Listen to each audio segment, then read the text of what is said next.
जनता आवाज news channel, आवाज जागरूक जनतेचा।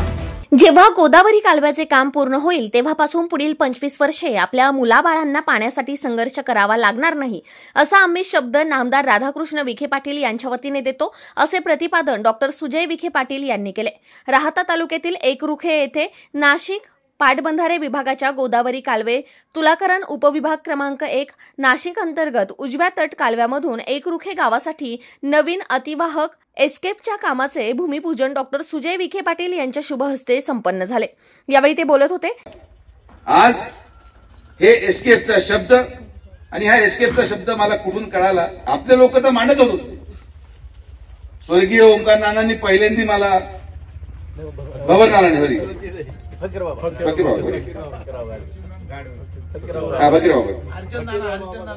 हरिचंद नाना होते का, कोणीतरी मला एक लक्षात येत होतं, कुणीतरी होतं ज्येष्ठ नागरिक, त्यांनी तो मांडला। मी एवढा गांभीर्याने घेतला नाही, पण मग आपण ठरवलं की आता आपले लोक आहेत, पण आपण जे लोकांमध्ये मनामध्ये गैरसमज असेल अशा लोकांच्या घरी जायला सुरू केलं। पहिलं घर आम्ही गाठलं मोठे पाटलाचे। मोठे पाटील त्या विरोधात होते, पुढे गेले आय बसले, ते चांगलं बोलतच नव्हते आपल्याबद्दल। मी म्हटलं मोठे पाटील प्रश्न काय तर सांगा। ते म्हणे असं तसं बाकीचे प्रश्न मांडले, पण त्यांनी एस्केपचा मुद्दा मांडला। मी म्हटलं पाण्याचाच प्रश्न आहे। आपण तेव्हा तत्कालीन जलसंपदा मंत्र्यांना पत्र दिलं, तुम्हाला माहिती विश्वास बसणार नाही। तत्कालीन जलसंपदा मंत्र्याचं उत्तर आहे की एस्केप हे करता येणार नाही। ते पत्र राखून ठेवलं होतं आपण, मला माहिती। एस्केप हे करता येणार नाही, हे कुठल्याही नियमात बसत नाही। आज झालं शेतकऱ्यांच्या हितासाठी ज्या गोष्टी आवश्यक आहे त्यासाठी कुठलाही नियम कायदा आपल्याला अडवू शकत नाही। तुम्ही विश्वासाने मतदान टाकलं, तुमच्या मतदानामुळे साहेब जलसंपदा मंत्री झाले, आणि जलसंपदा मंत्री झाल्यावर 6 महिन्यातच पहिलं काम जे आपण केलं ते एकरुख्याचा एस्केप मंजूर करून आपण काम सुरू केलं। आजही मी तुम्हाला सगळ्या शेतकऱ्यांना विनंती करतो की जे गोदावरी कालव्याच्या रुंदीकरणाचं काम आपण मंजूर केलं त्याचं काम आज कुठे चालू आहे आपल्या खाली, चितळीपासून तर गणेशनगर फाट्यापर्यंत चालू, आस्तगावला चालू आहे। गाडी घेऊन तुम्ही जाऊन पहा, जे लोक गेले नाहीत ना ते खरंच जाऊन पहा की आपण काय मंजूर केलंय।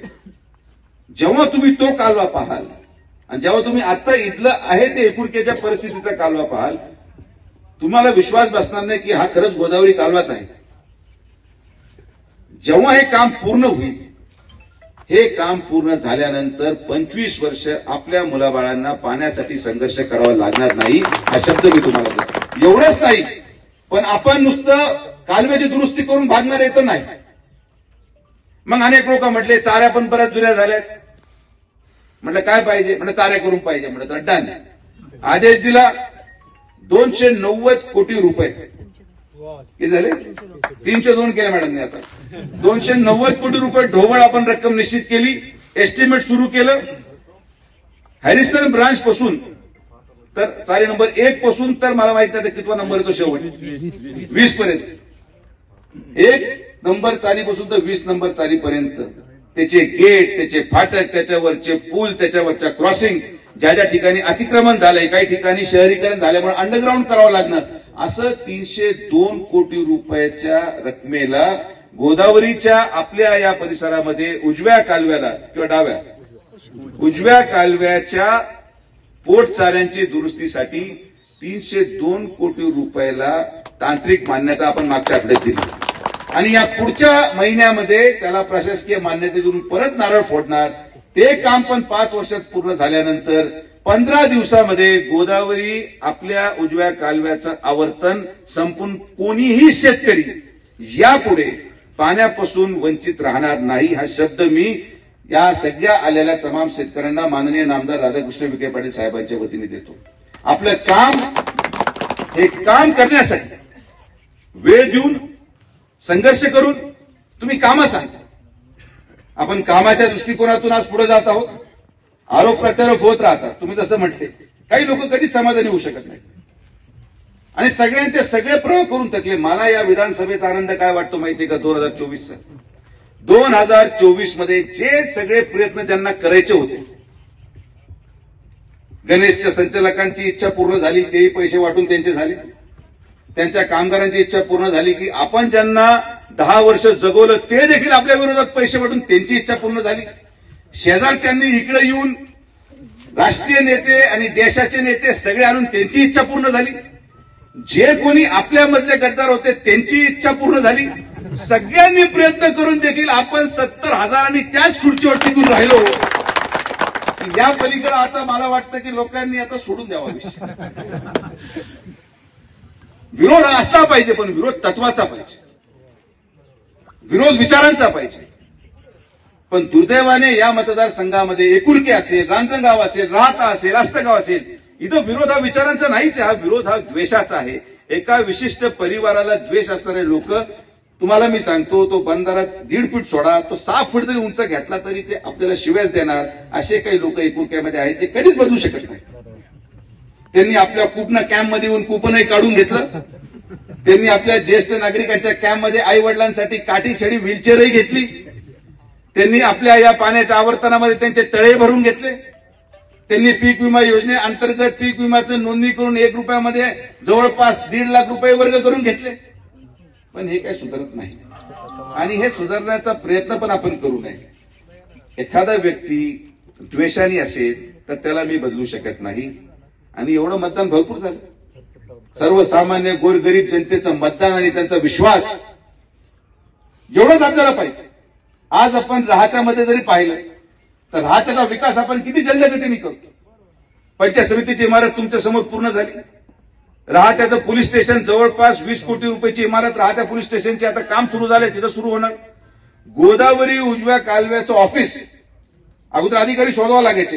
त्या तहसील कार्यालय शेजारी ती बिल्डिंग पडायला आली, तिथं आपण कालवा सल्लागार घ्यायचो. आपण 10 कोटी रुपये जी राहत्याच्या छत्रपती शिवाजी महाराजांच्या कॉम्प्लेक्स शेजारची जी इरिगेशनची जागा होती, 10 कोटी रुपयाची इमारत पुढच्या 6 महिन्यामध्ये गोदावरी उजव्या तट कालव्याची इमारत ऑफिसची तिथं आपण उभं करणार आहोत. 10 कोटी मंजूर झाले, त्याचं काम सुरू होईल. आता मी परवा मंत्रालयात गेलो. आपल्या राहता ग्रामीण रुग्णालयासाठी पाटबंधाऱ्याची पाठीमागे 20 गुंठे जागा आहे, त्याला 1 कोटी रुपये लागतात. आरोग्य मंत्र्यांनी त्याची मंजुरी दिली. ते मंजूर झाल्यानंतर जिल्हा नियोजनामधून 10 कोटी रुपये खर्च करून गोरगरिबांसाठी अद्ययावत राहता ग्रामीण रुग्णालय आपण तुम्हाला उभं करून दाखवून हा शब्द करा. हे डोक्यात चालत राहतं. एमआयडीसी झाली, आता एमआयडीसी चालू झाली, तिकडे जाऊन पहा काय काम चालू आहे. एमआयडीसीचं काम झालं. आता माझं पुढच्या आठवड्यामध्ये मीटिंग आहे की राहता नगरपालिकेला जवळपास 65 कोटी रुपयाचा आपण पाणी पुरवठा योजना मंजूर करतोय, ज्याने की प्रत्येक घरात स्वच्छ प्यायला पाणी गेलं पाहिजे. मी या गोष्टीमध्ये जगतो. जसं जालू पाटील म्हटले की 2 वर्ष काय सापडणार नाही, मी या विषयामध्ये जगतो की त्याला उद्या नसतो. वेळ निघून गेल्यानंतर कामामागं पळणारा मी नाही. मी उलटा विचार करतो की 4 वर्ष एवढं काम करायचं की शेवटच्या वर्षामध्ये लोक म्हटले पाहिजे तुम्ही आता आमच्या गावामध्ये यायची गरज नाही, 80% मतदान पडल्याशिवाय गावात यायचं नाही. ही भूमिका जनसामान्य माणसाने मांडली पाहिजे. कारण की कामाच्या माध्यमातून रूपांतर मी मतात होताना पाहिले, लोकांमध्ये मी बदल पाहिला. नाही तर असं होऊ शकत नाही की ज्या लोकांनी 9,000वर एखाद्या आमदाराला आणलं असेल तेच लोक परत त्याला 65 वर येऊन ठेवतात. ही फक्त कामाचीच पावती असू शकते, याच्या व्यतिरिक्त याला दुसरा कुठलाच निकष नाही. या विधानसभेमध्ये आमच्या विरोधकांनी सर्व प्रयत्न केले. त्यामध्ये गणेशचे संचालक असतील, नेते असतील, यांच्यासह आमचा पराभव करण्यासाठी देशातील नेते आले तरी देखील आपण 70,000 मताधिक्य घेऊन विजयी झालो, असे देखील डॉक्टर सुजय विखे पाटील म्हणाले. सर्वसामान्य गोरगरीब जनतेच्या विश्वासास आपण पात्र ठरू, असेच काम आम्ही करत आहोत. महत्वाचं म्हणजे गोदावरी उजव्या कालव्याच्या ऑफिसला 10 कोटी रुपये मंजूर होऊन पुढील 6 महिन्यात उद्घाटन होईल. तसेच राहता नगरपंचायतीसाठी नळ पाणी पुरवठा योजनेसाठी लवकरच अंदाजे 65 कोटी रुपयांचा निधी मंजूर होऊन ते देखील काम पूर्ण होईल. वीरभद्र रंगनाथ बाजारतळाचे खोदकाम करून कॉन्क्रिटीकरण करून लोकांना बाजारासाठी चांगली सुविधा उपलब्ध करण्याच्या कामाला देखील लवकरच सुरुवात होईल. 4 वर्ष अशी विकास कामं करायची की शेवटच्या 1 वर्षामध्ये लोकांनी म्हटलं पाहिजे की आपल्या गावामध्ये कशाचीच गरज नाही. 80% मतदान पडल्याशिवाय गावात घ्यायचे नाही, ही भूमिका जनसामान्य माणसांनी मांडली पाहिजे. कारण की कामाच्या माध्यमातून मतांमध्ये रूपांतर होत असतं, असं देखील यावेळी सुजय विखेंनी स्पष्ट केलं. जनता आवाज न्यूज चॅनल, आवाज जागरूक जनतेचा.